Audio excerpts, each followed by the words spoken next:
Welcome back बच्चों। आगे चले, हम पढ़ रहे थे पाठ 11 जब सिनेमा ने बोलना सीखा।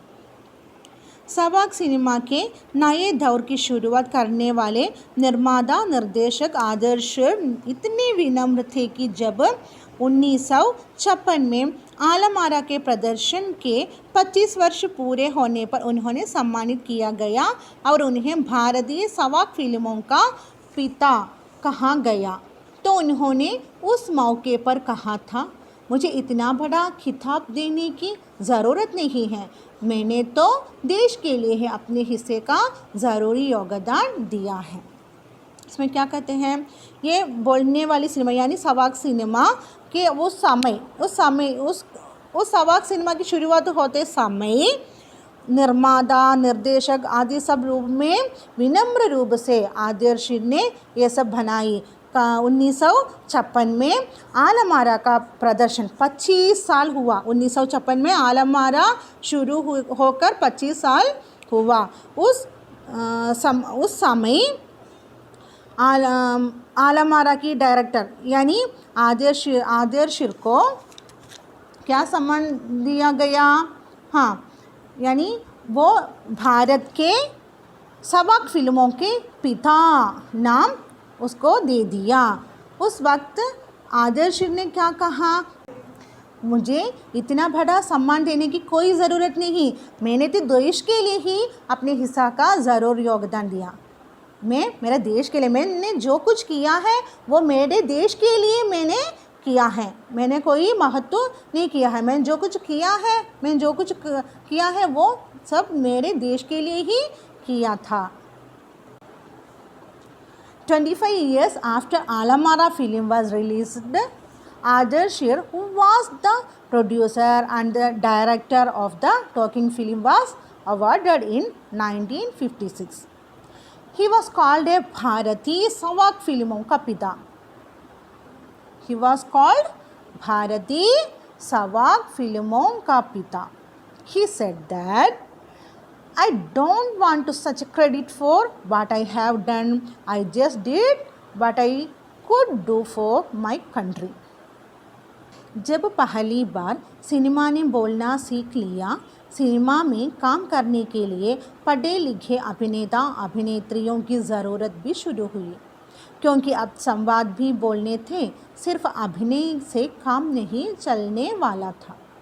मूक फिल्मों के दौर में तो पहलवान जैसे शरीर वाले, स्टंट करने वाले और उछल कूद करने वाले अभिनेताओं से काम चल जाया करता था।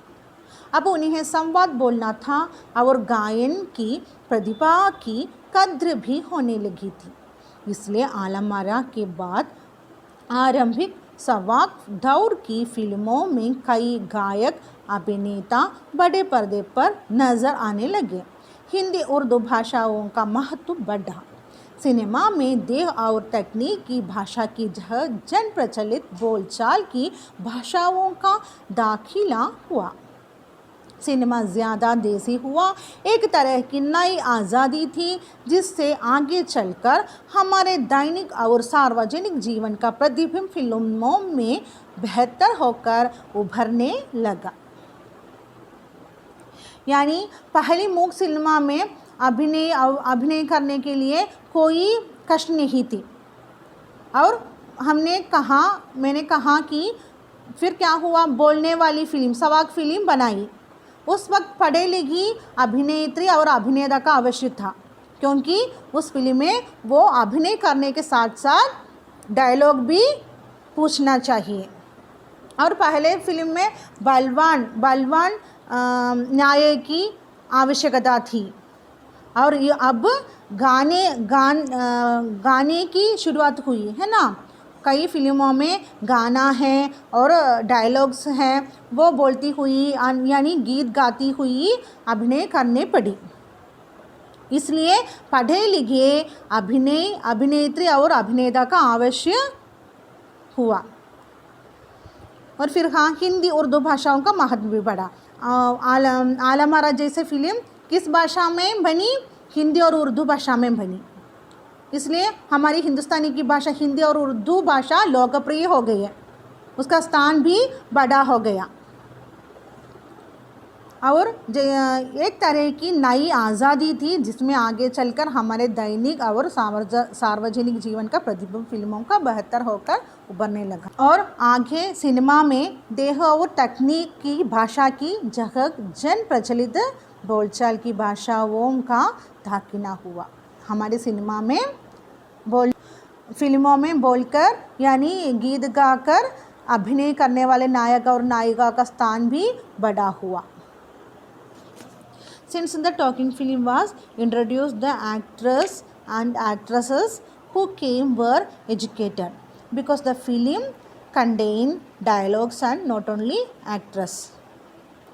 During the time of silent films, they wanted people whose body was fit and know to do stunts were needed, but after Alamara was released, importance were given to people who knew to sing and act to become actors. The importance of languages Hindi and Urdu grew bigger.